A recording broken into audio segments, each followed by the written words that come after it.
In this problem, we're going to start on the inside and work our way out. So I want to start by the innermost log base 10 of 10 to that very large power. And I'm going to set this equal to x. So we have a logarithmic equation, but we can write it in exponential form. If we do that, this becomes 10 to the x equals 10 to that very large number, a 1 with 10 zeros after it.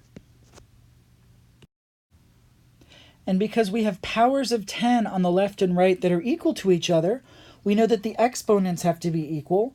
So x has to be that very large number, a 1 with 10 zeros to the right of it.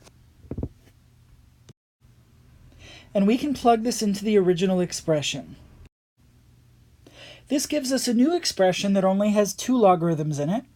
And now we're going to look at the next logarithm. I'm going to look at this logarithm, and I'm going to set it equal to y.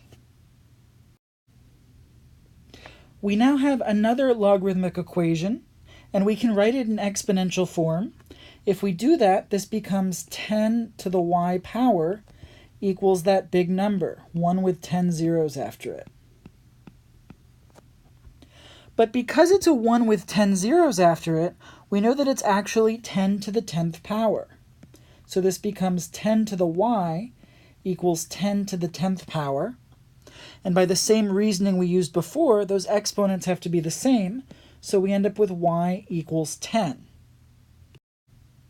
Plugging this back into the expression ends up giving us log base 10 of 10.